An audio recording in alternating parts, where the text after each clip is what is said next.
খুবই সহজ একটি প্রশ্ন। বলেছে পিতা ও পুত্রের বয়সের সমষ্টি ৮৬ বৎসর।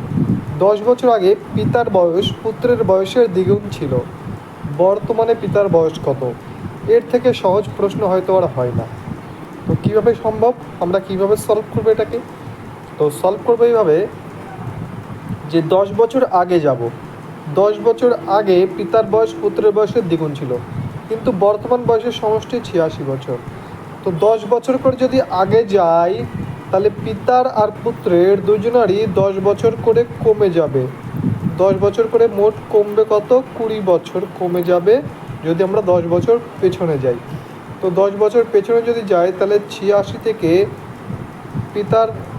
পিতার ১০ এবং পুত্রের ১০, মোট ২০ কমে হয়ে যাবে 66।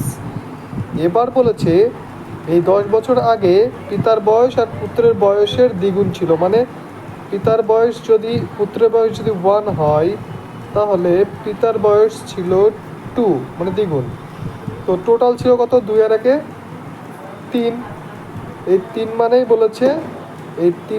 বলেছে 66। ১০ বছর আগে ৩ মানেই 66 হলে 1 মানে 22। তাহলে পিতার বয়স 2 মানে কত হচ্ছে?